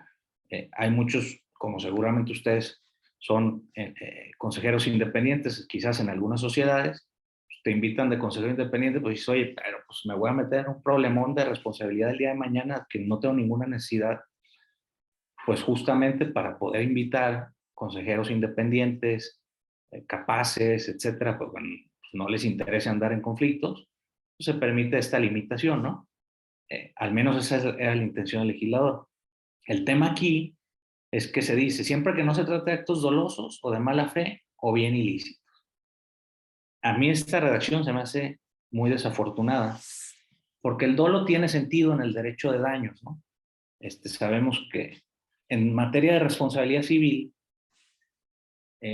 salvo el caso del daño moral y en su vertiente de daños punitivos, la responsabilidad civil tiene una intención meramente compensatoria. Si a la sociedad le causaron un desfalco de 2 millones, esa es la responsabilidad. Haya actuado con dolo o haya actuado con culpa, ¿no? Entonces el dolo tiene lógica que, bueno, si actuaste con dolo, no te puedes eximir, ¿no? Ahí hay una norma prohibitiva. Pero la mala fe es un vicio del consentimiento. Aquí me parece que no tiene mucho sentido, en mi opinión, ¿no? Porque finalmente, o actúas con culpa, es decir, que no actúas intencional, o actúas con dolo, que es intencional. La mala fe, que ustedes saben que es un vicio del consentimiento, junto con el dolo, pero el dolo, como vicio del consentimiento, tiene otra idea, ¿no? Que es inducir al error a una de las partes en el contrato, ¿no? Aquí no, aquí la intencionalidad de causar un daño. Pero bueno, pero donde se me hace más grave es en el tema de ilícitos, porque la ilicitud dice siempre que no se trate de actos ilícitos. Mi duda es, ¿qué caso de responsabilidad civil no requiere la comisión de un acto ilícito? Es decir, cuando conceptualizamos la responsabilidad civil, sabemos que se requiere una conducta dañosa, ilícita, una ilicitud, que haya un nexo causal, ¿sí? Y que haya culpa, ¿no? Esos son los elementos que desde toda la vida hemos sabido de la responsabilidad civil. O sea, si un acto no es ilícito, es lícito. Y si es lícito, no hay responsabilidad civil. A mí aquí me parece confuso, ¿eh? Entonces, porque pues si no es ilícito, pues no hay responsabilidad civil, conforme al 1910 del Código Civil Federal, que dice, el que obrando ilícitamente o contra las buenas costumbres causa un daño está obligado a repararlo. Esa es la definición de responsabilidad civil. Pero bueno, me parece, o sea, reflexionando sobre esto en alguna ocasión, yo creo que esto obedeció a que, si vemos, esa redacción realmente viene del 33 de la Ley del Mercado de Valores, donde se establece la responsabilidad de los miembros del Consejo de Administración de las sociedades bursátiles. Pero los miembros del Consejo de Administración de una sociedad bursátil tienen un estándar de responsabilidad diferente, en mi opinión, ¿eh? Quizás alguien no esté de acuerdo, que vale. la ley del mercado de valores establece que los consejeros deben procurar valor actuando de manera razonada. Esto como se ha interpretado, y no por mí, o sea, se ha interpretado en el sentido de que razonada es que tomes decisiones pensadas, no razonables. Es decir, el estándar es un poquito más bajo, pues, para atribuirle responsabilidad en el sentido, bueno, más alto, digamos. Si tú actuaste de manera razonada, no tienes responsabilidad, aunque para mí no haya sido razonable. Yo solo lo veo por ahí, quizás alguien podría aquí tener una opinión distinta y sería muy interesante escucharlo, porque si no, no se me hace que guarde ningún sentido esta definición de solo que no se trata de actos ilícitos, porque pues entonces nunca podríamos demandar. Pareciera que quiso decir, no sé si delitos, no sé si quiso referirse a otras cosas, pero pues ilícito es lo que es contrario a la ley. ¿Sí me explico? O sea, en este contexto de responsabilidad civil, que digo, no me quiero meter eso porque no es el propósito, pero el contenido de ilicitud en responsabilidad civil es distinto contenido de ilicitud en materia contractual. Pero bueno, esa es otra cosa. Otro pacto estatutario es los denominados poison pill, que sí no está en la Ley General de Sociedades Mercantiles, pero sí está en la Ley del Mercado de Valores y es muy interesante, además que ya fue motivo de análisis de la Suprema Corte. Entonces, básicamente el artículo 48 de la Ley del Mercado de Valores establece la posibilidad de establecer cláusulas tendientes a prevenir la adquisición de acciones que otorguen el control de la sociedad. Es decir, frente a tomas de control hostiles, normalmente se establecen estos mecanismos denominados que fueron, digamos, inventados en Estados Unidos, que son medidas para desactivar esos tomas de control hostiles. De hecho, hay una serie que se llama Succession, no me acuerdo, creo que sí, en HBO, te la recomiendo. Sobre todo los que nos dedicamos al tema corporativo, es muy corporativa, muy interesante, pleitos entre accionistas. Y parte de la serie habla de un mecanismo poison pill que activan, ¿no? Pero bueno, perdón por la recomendación ahí de series. Entonces, bueno, está permitido en la Ley del Mercado de Valores bajo cierto cumplimiento de ciertas condiciones. Esto es bien importante porque la Ley del Mercado de Valores dice que si no se cumplen estas 4 fracciones, el acuerdo va a ser nulo. Entonces, el tema es cuáles son las condiciones para las sociedades anónimas bursátiles, que no haya una oposición, digamos, que no se haya votado en contra más del 5%, y este porcentaje es alto para una sociedad anónima bursátil porque sabemos que los derechos de minorías son justo del 5%. Que no se excluya uno más accionistas de la persona que pretende obtener el control, o sea, no se les excluya de derechos de beneficios económicos a través de esta medida, porque a veces el poison pill es, digamos, como un género y hay varios tipos, y podría ser que se busque que si tú pretendes un átomo hostil, te cancelamos el pago de dividendos, ¿no? Oye, pues esa sería una afectación de beneficios económicos. Que no se restringe en forma absoluta la toma de control de la sociedad. Este es algo que además en otros países se ha considerado que las restricciones absolutas no son válidas en estos poison pill, y que no contravengan lo dispuesto en la ley para las OPAs, ¿no? Forzosas. Las ofertas públicas forzosas de adquisición, cuando se va a adquirir más del 30% en una sociedad anónima bursátil, tiene que ser a través de un procedimiento de oferta pública, ¿no? Lo interesante, aquí está como conceptualizado en general, lo interesante es si ese mecanismo lo podemos llevar a las sociedades anónimas no bursátiles, digamos. Yo creo que sí, por nuevamente el principio de autonomía de la voluntad, y finalmente no hay una norma restrictiva sobre eso. De hecho, es muy, muy, muy sugerido, digamos, si hay riesgos de tomas de control. Y la pregunta también sería, ¿es aplicables estas restricciones que establecen a las sociedades anónimas bursátiles para las sociedades anónimas? Yo creo que no. Me parece que no inmediato, pero sí los principios de los cuales surgen estas restricciones. Como creo que acá lo comento, sí, normalmente en otras latitudes, cuando hay prohibiciones o discrecionalidad total, consideran que no son válidas. porque porque pues realmente implican un abuso del derecho, pues creo yo. Entonces, en México no está en ley el mecanismo Poison Pill, digamos, implementado directo, sino se puede establecer en estatutos. Aquí algunas notas: se activa frente a tomas de control hostiles, perdón, puse tomas. Quien activa el Poison Pill es el Consejo de Administración. Es interesante, hay una toma de control, el Consejo de Administración decide, y esto hace que muchas veces estos mecanismos más bien se utilicen para beneficiar al Consejo, no tanto a los accionistas minoritarios, porque un cambio de control en una sociedad no necesariamente afecta a accionistas minoritarios. En este caso, los que se afectan son los consejeros, ¿no? Entonces, bueno, normalmente hay que tomar en cuenta eso. Hay varias formas de instrumentar estos Poison Pill, aquí pongo algunas.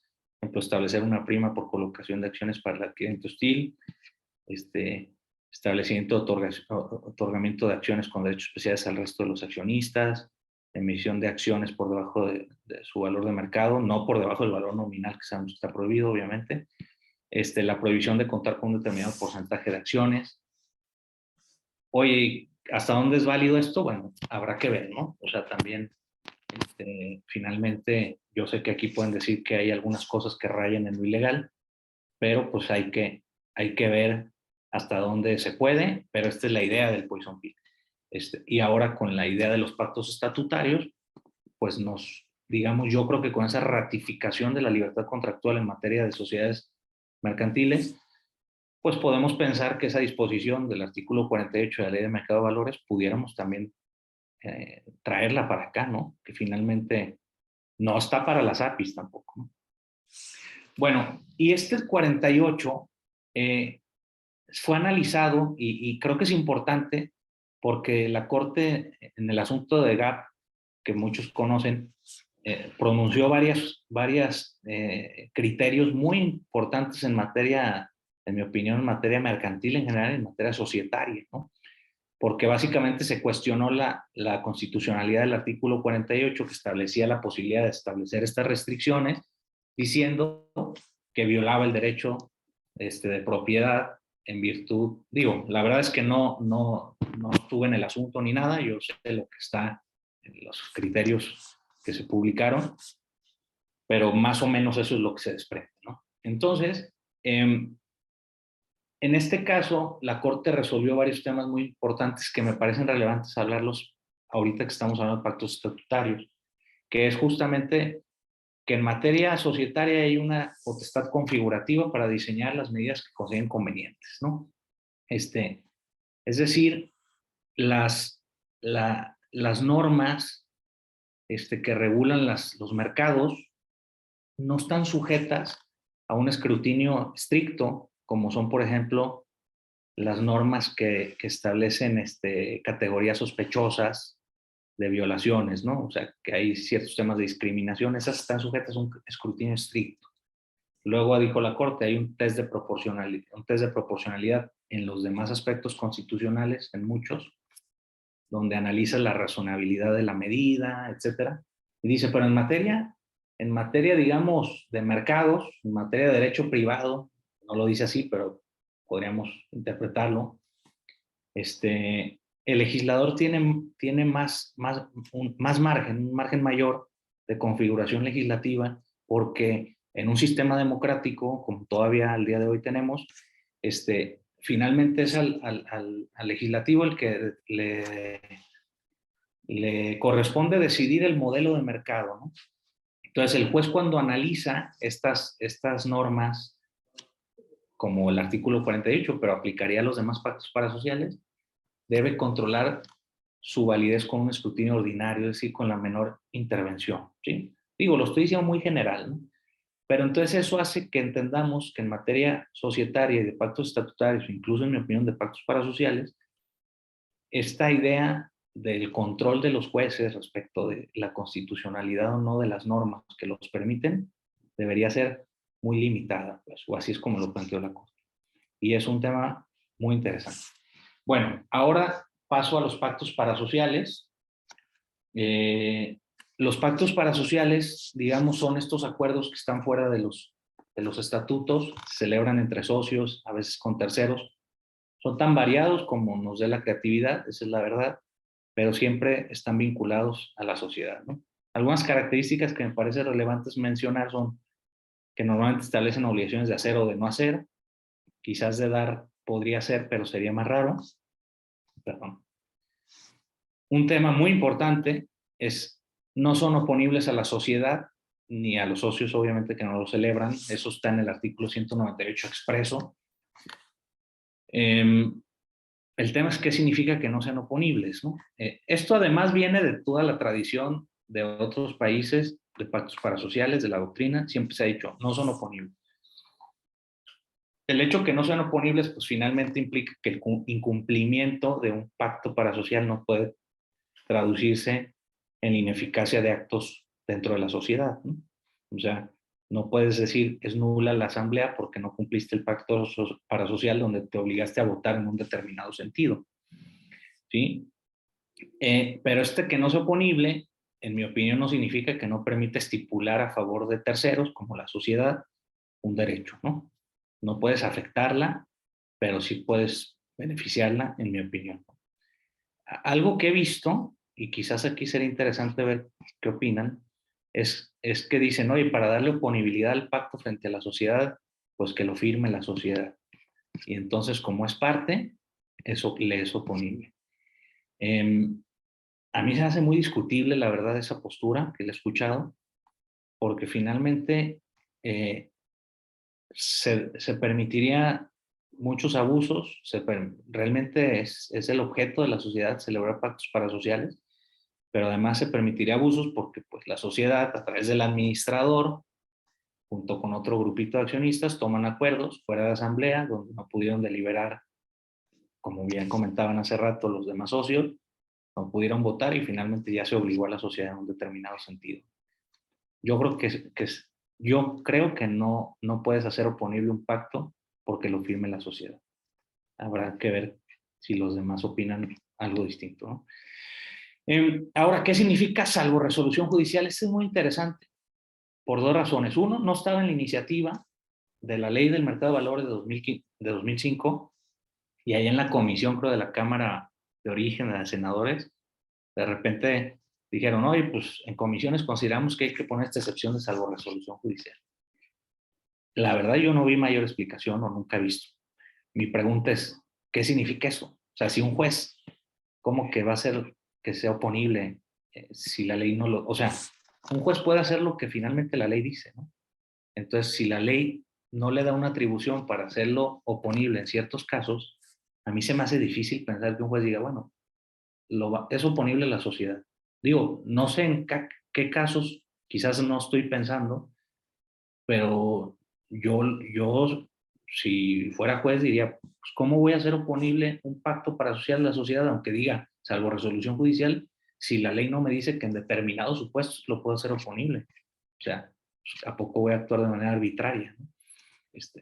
Habría que ver, yo nunca he visto un tema de que un pacto parasocial sea oponible por resolución judicial. Quizás alguien de aquí sí, sería interesante escuchar su experiencia, ¿no? Ahora, ¿los pactos omnilaterales son oponibles a la sociedad? Los pactos omnilaterales son los pactos que se celebran por todos los socios, ¿sí? No se celebran en asamblea. De hecho, pues la verdad tampoco necesariamente son acuerdos unánimes o resoluciones unánimes tomadas fuera de asamblea que deberían estar además permitidas por estatutos, sino que son pactos donde se juntaron todos los accionistas y determinaron ciertos acuerdos. La doctrina mayoritaria, la mayoría de los autores consideran que sí son oponibles a la sociedad. Realmente, a mí me parece que también este punto es discutible. Perdón que diga que todo es discutible, ¿no? Pero estos temas, digamos, me parece que lo que pasa es que yo también pensaría que sí, pero es que aquí entran también los temas que bien han comentado, ¿no? De deliberación, todos los temas propios de una asamblea y que si no son resoluciones unánimes permitidas en estatutos, ¿por qué serían estos pactos unilaterales oponibles? No sé. Maestro Sí, Fernando. sí, adelante. Plantean lo siguiente. Teresa Muñoz En el entendido que una sociedad anónima tenga más de una unidad de negocios, ¿se puede pactar en una parasocial omnilateral que un socio tenga derechos a dividendos en razón de solo una unidad de negocios y no en proporción a su participación accionaria? Bueno, en mi opinión no, porque se le estaría restringiendo derechos económicos, ¿no? Quizás a través de un pacto estatutario en los términos que establece la Ley del Mercado de Valores para las APIs, que dice que se pueden limitar derechos económicos, salvo lo dispuesto en el artículo 17 de la Ley General de Sociedades Mercantiles. Yo así lo veo, ¿eh? De entrada me parecería que a través de un pacto parasocial omnilateral no se podría. No sé. Gerardo No. Ramírez, Sí, organista, pero plantea lo siguiente: ¿podría ser cuando las partes del pacto lo llevaran a tribunal y a resultas de la sentencia debe involucrarse la sociedad? Para poder volver a entrar en el exportación. ¿Y por qué en este caso les comparto? hay un micrófono abierto. Por todas esas razones. Ahí está. Ya. Gerardo, qué gusto saludarte. Mira, yo creo que no, porque finalmente no hay que perder de vista que en materia procesal, si tú llevas un pacto parasocial a un tribunal, los únicos involucrados en el pacto, pues realmente serían los socios. Y eso se traduce también en la sentencia. La sentencia que se dicte hace cosa juzgada frente a las partes en un proceso. Entonces, yo veo difícil, quizás con un tema de ejecución de alguna manera, pero tendría que ser así como ahorita ponernos a ponernos muy creativos, como ver cómo podías ejecutar frente a una sociedad una sentencia cuando la sociedad no fue parte. De entrada me parecería que le estarías afectando derechos humanos al debido proceso, etc.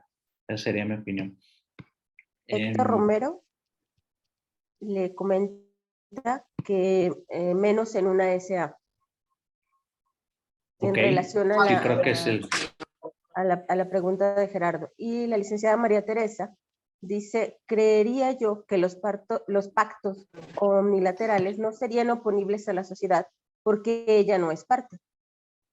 Yo también lo creo así, Tere. Realmente hay muchos autores que consideran que sí son oponibles.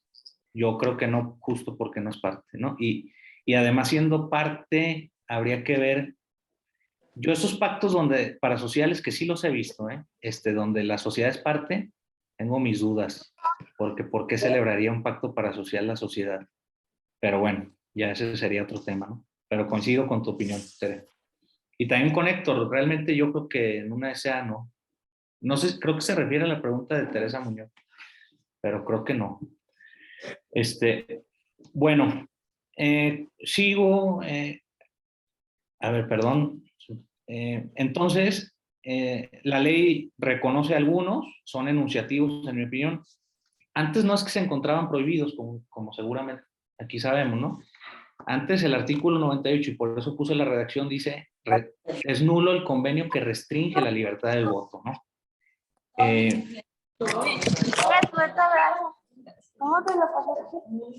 Creo que se abrió un micrófono. Brasilia Alejandra, ¿podría cerrar su micrófono, por favor? Ya lo cerró.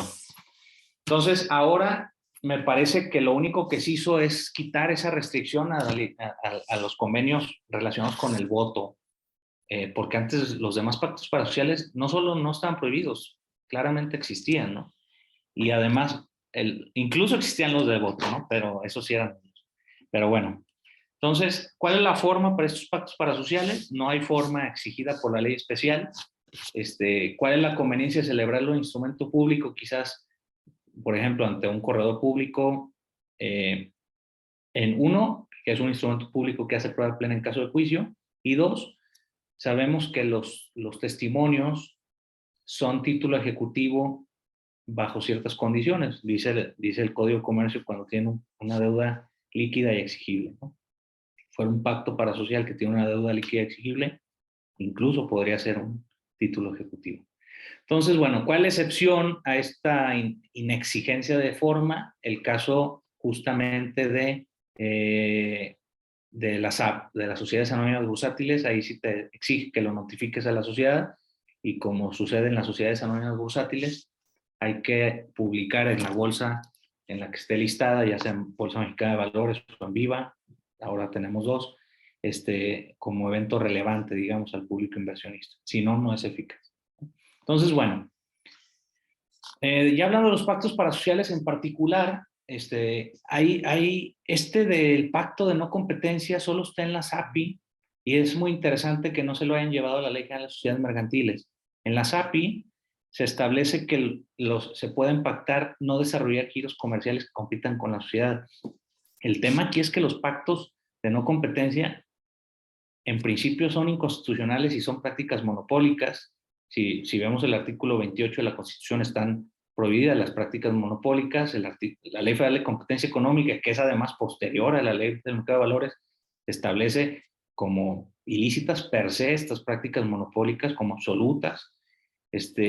Pero, y bueno, aquí está, ¿no? La Ley Federal de Competencia Económica, además la nueva que tenemos hoy en día vigente de 2014, y ahí está claro, ¿no? Los pactos de no competencia son prácticas monopólicas absolutas, y al ser absolutas son per se, es decir, ni siquiera se analizan los efectos en el mercado, como si en las relativas. En las absolutas son ilícitos y son nulos de pleno derecho, sin que se declare, ¿eh? Y además son delitos conforme al Código Penal Federal. Entonces, ¿qué hacemos, no? Como pongo ahí, porque todos sabemos que existen. El tema de que existan los pactos de no competencia es porque, a pesar de esto, la COFESE ha considerado, y los tribunales también, los federales, hay criterios, pero sobre todo, pues lo más grave es que te caiga la COFESE, yo creo que te determine sanciones y además te denuncie.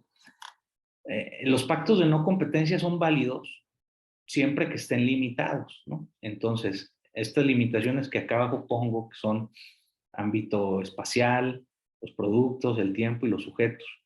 Y realmente donde vemos cómo se deberían hacer estos pactos está en la guía para la notificación de concentraciones de la COFESE, que es de 2021, o sea, la vigente, si no estoy equivocado, donde establece parámetros para considerar que una cláusula no es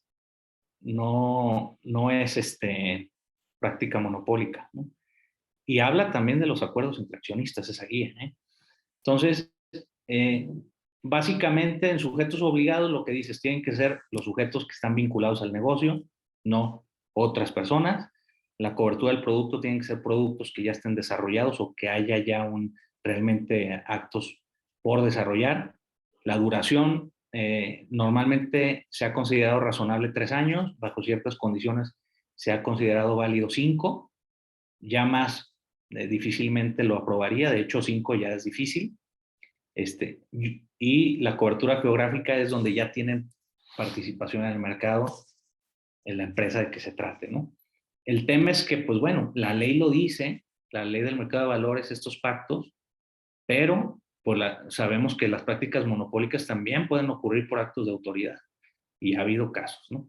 Entonces, yo creo que si vamos a hacer pactos parasociales, también se valen en las SAs, en mi opinión, pero siempre que nos sujetemos a los parámetros que ha considerado la COFESE para no caer en prácticas monopólicas, ¿no?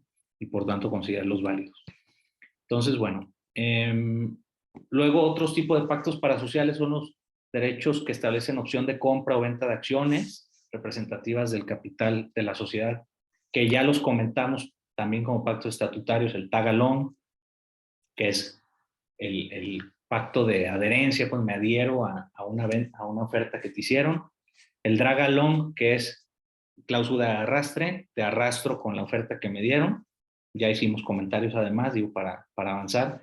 El contrato de opción, que también es algo ya que desde tiempo atrás existía, pues finalmente es este contrato donde pactan una posibilidad de adquirir en un futuro determinado número de acciones a un precio determinado determinable, ¿sí? Es decir, me obligo a darte la opción a ti, digamos, opcionado, para que en un futuro decidas en cierto plazo si adquieres o no adquieres las acciones a un valor que vamos a determinar conforme a 5 veces EBITDA, 7, etcétera, ¿no?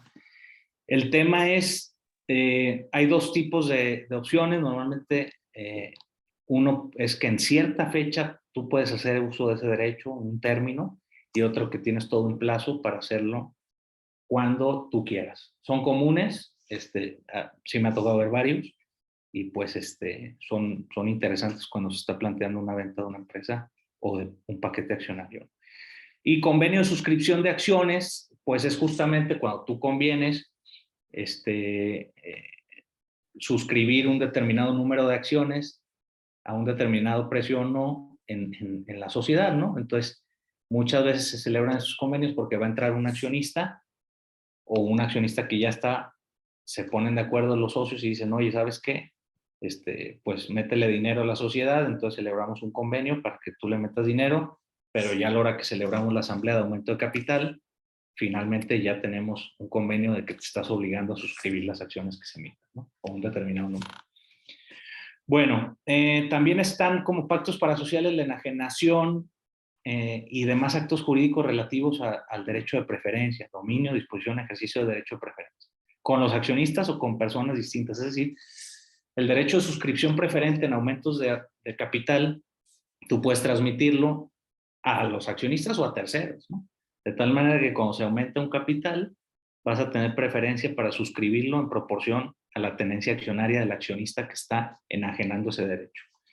Entonces, es interesante porque también puede ser que de esa manera, si estás interesado que una persona entre como accionista, pues le garantizas, digamos, la entrada con esta enajenación del derecho de suscripción preferente frente a un aumento de capital. Quizás aquí, digo, habría que ver esta enajenación del derecho de preferencia. ¿Es una enajenación para efectos fiscales? ¿Cuál es el valor del derecho de suscripción preferente? Etcétera. Hay varios temas que habría que tomar cuidado, ¿no? Y ahora el pacto parasocial, que la verdad es que quizás es el más famoso, el que toda la vida se ha cuestionado en la doctrina, que es los acuerdos o los pactos para el ejercicio del derecho de voto en asamblea. Estos pactos se han denominado como sindicato de accionistas cuando los accionistas se ponen de acuerdo entre ellos para tomar acuerdos sobre el voto, o sindicación de acciones es cuando se transmiten las acciones a un director del sindicato, digamos, para que se ejerza el voto, ¿no? Se transmiten los títulos en ocasiones para que se ejerza el voto. O a través de un mandato, obviamente. Entonces, digo, es quizás el más conocido, el más usado, también se usa mucho. Incluso como decía Garrigues, ¿no? Los juristas se desgarraban las vestiduras por este tema de la prohibición desde tiempos antiguos, cuando realmente ya se usaban por los empresarios que les valía, digamos, este tipo de prohibiciones, ¿no? O sea, esta posibilidad, digamos, que es hasta cierto punto reciente, realmente ya desde tiempo atrás se consideraba como un tema ya que existía, y pues que lo mejor era darle reconocimiento y regulación, ¿no? Que fue ahora lo que se hizo. Entonces, también ya se usaban mediante figuras análogas esta idea, pues, sabemos, los fideicomisos de acciones donde se concentraban acciones, holdings, mandatos, o sea, realmente había figuras análogas que no eran propiamente una sindicación de acciones, que incluso en México se usaban y seguramente pues, todos hemos visto, ¿no? Aquí esta discusión me parece interesante porque no sé si lo han reflexionado, pero a mí me surge la duda. Inicialmente, ¿por qué se cuestionaba estos pactos del voto? Pues porque decían que era contra el interés público, porque decían, oye, ¿cómo vas a acordar cómo votar sin la discusión previa, sin la deliberación que hace rato comentaban tan oportunamente, ¿no? Decían, es ilícito porque estás comprometiendo fuera de asamblea a votar en un determinado sentido. Y autores como Vivante, que seguro muchos conocemos, importantísimos, eran totalmente contrarios, ¿no? Otros autores igual de importantes como Tulio Ascarelli, decían, no, sí se puede, porque finalmente no te obligas a votar de cierta manera, sino que concentras el voto. A mí me parece interesante esta discusión, porque realmente nadie, al menos que yo vea en la doctrina y lo que se ha dicho, nadie pugnaba porque se votara en un determinado sentido antes de la asamblea, ¿no? Entonces, eso me hace preguntarme a mí si será válido tomar acuerdos para el ejercicio del voto comprometiéndote de antemano a votar en un determinado sentido. Pareciera que el texto de la ley lo permite, ¿no? Pero realmente aquí entran estos temas de decir, oye, ¿cómo vamos a comprometer el voto? Como bien decían, insisto, hace rato, sin haber tenido una deliberación sobre el punto, ¿no? O sea, realmente le estás dando el traste a esta idea de que en la asamblea hay una deliberación y votación. Pues realmente pareciera que tiene unos fines ya, digamos, un poquito oscuros, por decirlo así de broma, pues, estos acuerdos donde ya dices, oye, vamos a votar siempre en este sentido, o vamos a votar en contra de esto, ¿no? Lo digo porque aunque nuestra ley no lo establece, yo creo que esto sí en algún momento puede dar lugar a interpretaciones en tribunales, es decir, hasta dónde puede llegar esta restricción del derecho del voto. O sea, hasta dónde son válidos los acuerdos donde te comprometes a votar en un determinado sentido antes ni siquiera de la asamblea. Que insisto, era lo que todos decían antes. Entonces, bueno, dejando a un lado esa duda, y digo duda, me parece que todo lo dejo como duda, pero es que finalmente son temas que son discutibles. En mi opinión, la ley sí lo establece así como que te puedes comprometer el voto. Me parece que haciendo una interpretación teleológica, una interpretación sistemática y una interpretación histórica de esta disposición, llevaría a pensar que no puedes comprometer el sentido del voto antes de una asamblea. Pero pues ahí están las distintas interpretaciones, ¿no? Entonces, bueno, normalmente estos sindicatos de acciones lo que buscan es o frenar minorías que se están organizando, entonces la mayoría se organiza para frenar esos embates de las minorías, o asegurar acuerdos alcanzados por mayorías, digamos, y se establece un control, ¿no? Estos acuerdos de sindicación del voto, de sindicatos de accionistas, normalmente exigen que también se pacte un sindicato de bloqueo, es decir, que no vas a transmitir las acciones durante un determinado tiempo a efecto de que no se acabe el pacto, ¿no? Sería muy sencillo darle salida al pacto transmitiendo acciones en cuanto ya no quieras seguir con el mismo. Entonces, un punto importante, por supuesto, es que si se incumple el acuerdo, no se afecta la validez de la resolución tomada en la asamblea. Es decir, nos comprometimos a votar en un determinado sentido, pero pues no porque yo haya incumplido la forma en como me había comprometido, implica la nulidad de la asamblea, porque justamente aquí viene lo interesante de la oponibilidad, y creo que eso es lo que se pensaba siempre, al hablar de que los pactos para sociedades no son oponibles a la sociedad, no darle estos efectos de nulidad a acuerdos de asamblea por incumplimiento de pactos parasociales, ¿no? Bueno, otro pacto parasocial son los acuerdos para la enajenación de acciones en oferta pública. Sabemos que incluso no solo las sociedades, solo las sociedades anónimas bursátiles pueden colocar acciones en las bolsas de valores, ¿no? Hay otras sociedades que pueden colocar valores, pero acciones solo las sociedades anónimas bursátiles. Pero las sociedades, digamos, no bursátiles también pueden hacer ofertas públicas de valores no inscritos en el Registro Nacional de Valores en estos casos. O sea, el artículo 8 de la Ley de Mercado de Valores lo permite. Entonces, cuando se realiza a inversionistas calificados, se realiza a menos de 100 personas, son programas de empleos o son cualquiera de estos, pues efectúa socios o accionistas. Esa oferta pública es posible sin necesidad de que se regulen los términos del mercado de valores. Entonces, se pueden suscribir, obviamente, convenios entre los socios para la enajenación de acciones inscritas en el Registro Nacional de Valores, o también para colocar valores en el mercado bursátil primario, digamos, en el momento que colocan las acciones en la bolsa, también es posible, ¿no? Bueno, y algunos otros que no están en la sociedad, pero en la ley, pero vale la pena quizás aquí comentarlos rápidamente, son estas cláusulas de escape, buyout, que son cuando se conviene que bajo ciertas circunstancias, uno o varios accionistas van a vender sus acciones a los demás participantes del pacto, ¿no? Por ejemplo, yo le entro a la sociedad, pero si en dos años no generamos utilidad, pues me vas a vender tus acciones o te las voy a vender, ¿no? Pacto de reemplazo, cuando los accionistas se obligan a vender sus acciones a otros socios bajo ciertos supuestos, ¿no? Como la muerte del socio. Oye, pues si se muere el socio, pues los herederos adquieren la obligación del pacto parasocial, el albacea o los herederos, de transmitir las acciones a otro socio porque no nos interesa que entren los herederos, ¿no?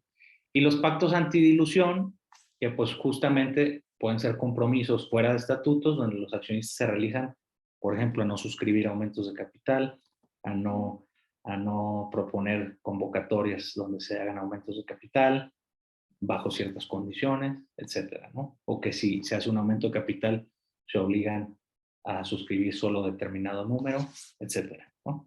Entonces, por último, de la exposición, solo destacar algunas diferencias entre los estatutarios y los parasociales. Creo que son muchas, quizás haya más de las que estoy poniendo aquí, pero mencionar que obviamente la violación de un pacto estatutario da lugar a la acción de oposición y a la acción genérica de nulidad, que es una medida muy buena, y sabemos que la acción de oposición es un derecho de minorías, ¿no? Entonces, los accionistas que representen el 25% pueden oponerse a acuerdos tomados en la asamblea que violen estatutos bajo ciertas condiciones y pedir se suspenda la ejecución de los acuerdos. Eso se puede hacer si está en un pacto estatutario. Por supuesto que en un pacto parasocial el incumplimiento no permite hacer eso. Solo daría lugar a indemnizaciones, ¿no? Que podrían ser, o lo que idealmente sería que se detonen pago de penas convencionales. Bueno, el pacto estatutario, digamos, es público porque, digamos, pues finalmente es parte de los estatutos de la sociedad. Perdón, aquí hay un comentario. Perdón, me regresé sin querer. No he terminado, bueno. El pacto estatutario es público porque está en los estatutos de la sociedad, mientras que el pacto parasocial es privado y, esto es interesante, puede sujetarse a convenios de confidencialidad, y esto es muy relevante, ¿no? Lo sujetas a convenios de confidencialidad porque a veces no quieres que se enteren que hay un sindicato de acciones o que hay un acuerdo de permanencia en la sociedad, etcétera, ¿no? El pacto estatutario es oponible a la sociedad, es una gran ventaja, y a los órganos, al administrador, al comisario, y el pacto parasocial solo es oponible a los que lo firmaron. Y por último, la inclusión... perdón, ¿hay una pregunta? Sí. ¿Comentario? Sí. Celia Yáñez nos pregunta lo siguiente. La designación de un miembro del consejo por el 10% de acciones que requiere que sean acciones con voto, entonces los accionistas de una serie B sin derecho al voto no pueden designar a algún miembro del consejo. A ver, me imagino que se refiere a una SAPI, ¿no? O sea, si la designación de un miembro del consejo por el 10% de acciones se requiere que sean con derecho a voto, bueno, habría que ver, es una pregunta interesante que no lo había pensado. Yo honestamente creo que sí, porque finalmente la designación de miembros del Consejo de Minorías pues implican que hubo una mayoría que votó para la designación de consejeros, y tú quieres, en virtud de que pues finalmente, digamos, te mayoritearon, tú designas a un consejero de minoría. Yo pensaría que sí. Si hubiera acciones sin voto, yo pensaría que no. Porque pues finalmente el designar miembros del consejo implica un voto, ¿no? Sea de minoría o no. Así lo veo. Y luego hay otra, los pactos estatutarios y parasociales en las sociedades mercantiles se pueden celebrar por medios telemáticos. Yo creo que sí, porque finalmente hay un principio que establece que la firma electrónica, por medios telemáticos, bueno, más bien, si se refiere a la reforma que viene en materia de asambleas por medios telemáticos, pues finalmente ahí sería una asamblea como cualquiera, y que si en la asamblea se acuerda la modificación de los estatutos y se incorpora un pacto estatutario, pues finalmente ahí pues sería totalmente válido conforme a la idea de la validez de los medios telemáticos, ¿no? Pacto parasocial no vería cómo, porque normalmente pues un pacto parasocial es un contrato, ¿no? Un intercambio, una oferta. Sabemos que los contratos se perfeccionan con oferta y aceptación. Hay una oferta, el otro acepta, se pueden confeccionar, pero finalmente no es necesario reunirse por medios telemáticos. Pero los pactos parasociales se podrán firmar por firma electrónica, por supuesto, a partir del principio de equivalencia funcional de las firmas electrónicas, ¿no? Bueno, y pues la inclusión de un pacto estatutario requiere el quórum para la instalación y voto de una asamblea extraordinaria, porque requiere el voto de la asamblea para modificar los estatutos, porque es un pacto estatutario. Pacto parasocial no requiere quórum alguno. Finalmente, dos accionistas que tienen el 2% los dos pueden firmar un pacto estatutario. ¿Qué tanto servirá? Pues ya será otra cosa, pero de que pueden hacerlo, pueden hacerlo. Creo que la principal diferencia es el tema de la oponibilidad y las acciones. Si a mí me preguntan, habría que ver hasta dónde queremos llevar el acuerdo para ver si conviene plantearlo a través de un pacto estatutario. Obviamente un pacto estatutario es mucho más fácil de ejecutar en caso de una controversia que un pacto parasocial, porque ahí sí vinculas a la sociedad. Bueno, de mi parte sería todo, pero pues quedo abierto aquí si hay algún comentario o plática u opinión, ¿no?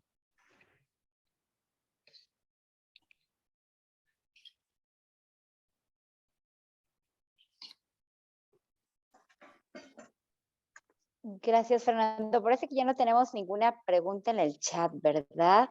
Brenda, no, ¿verdad? Solamente agradecimientos para el maestro Fernando. Ok. No, pues en Y hay ese una sentido... pregunta más. Adelante, adelante. Sí, Teresa Muñoz. Al parecer, ¿cuál sería? Voy a tomarla porque se está moviendo con los agradecimientos de todos. Un momento, por favor. Ya la vi, ¿eh? ¿Cuál es la cuantía Okay. máxima de la precuantificación de los daños? En mi opinión sería la misma que cualquier pena convencional, ¿no? La pena convencional no puede exceder del valor de la obligación principal. Entonces, habría que ver. Luego, en este tipo de obligaciones es difícil determinar el valor, pero pues el límite sería ese, ¿no? El de la obligación de que se trata y a la que está vinculada la pena.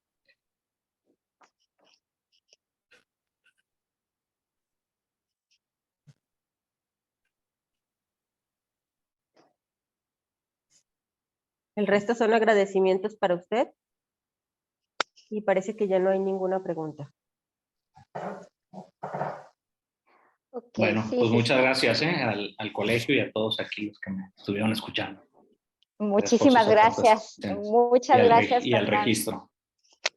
Muchísimas gracias, Fernando. De verdad, digo, es un tema súper interesante y creo que para muchos de nosotros es apasionante. Y además digo súper útil porque en ese afán que nosotros comentamos, ¿no? Como corredores de que prácticamente los estatutos deben de atender específicamente a las necesidades, ¿no? Y requerimientos, ¿no? Del negocio en particular, de la situación y relaciones entre los socios, accionistas, etcétera, ¿no? Y bueno, además, como dices, esto habla de una sociedad viva, ¿no? De una sociedad que se está moviendo y justamente de hacer todas estas adecuaciones, pues bueno, estos pactos estatutarios como tal, y por otro lado los parasociales, pues nos permiten ser creativos, ¿no?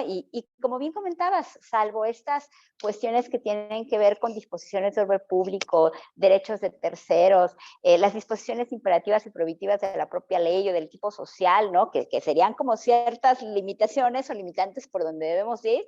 Pues bueno, esto nos permite de alguna manera hacer estatutos y que los mismos socios o accionistas pues lleguen a acuerdos que nosotros podamos poner en documentos legalmente vinculantes y que también desde el punto de vista de gobierno corporativo como tal, pues bueno, todo esto hace que el sistema se enriquezca, ¿no? Ya decimos, tenemos todo esto para hacer legalmente vinculantes todos estos acuerdos, ¿no? Que tienen los socios o accionistas. Entonces, pues de parte del colegio, de verdad, de parte de todos los participantes de esta plática, de parte también del consejo del directivo del Colegio de Corredores Públicos y del colegio en general, pues darte nuestro agradecimiento.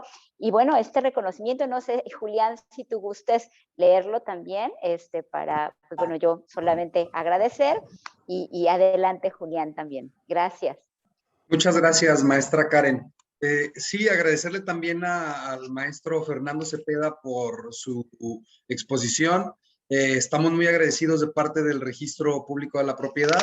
Muchas gracias, maestro. Y no me queda más que leer el reconocimiento que les será otorgado por parte del Colegio de Corredores y de esta institución. Y dice, el Colegio de Corredores Públicos del Estado de Jalisco, AC, y el Registro Público de la Propiedad y de Comercio del Estado de Jalisco otorgan el presente reconocimiento a maestro Fernando Cepeda Estrada, corredor público número 86 de la Plaza del Estado de Jalisco, por su destacada y valiosa participación como expositor en el curso Pactos Estatutarios y Parasociales de las Sociedades Anónimas.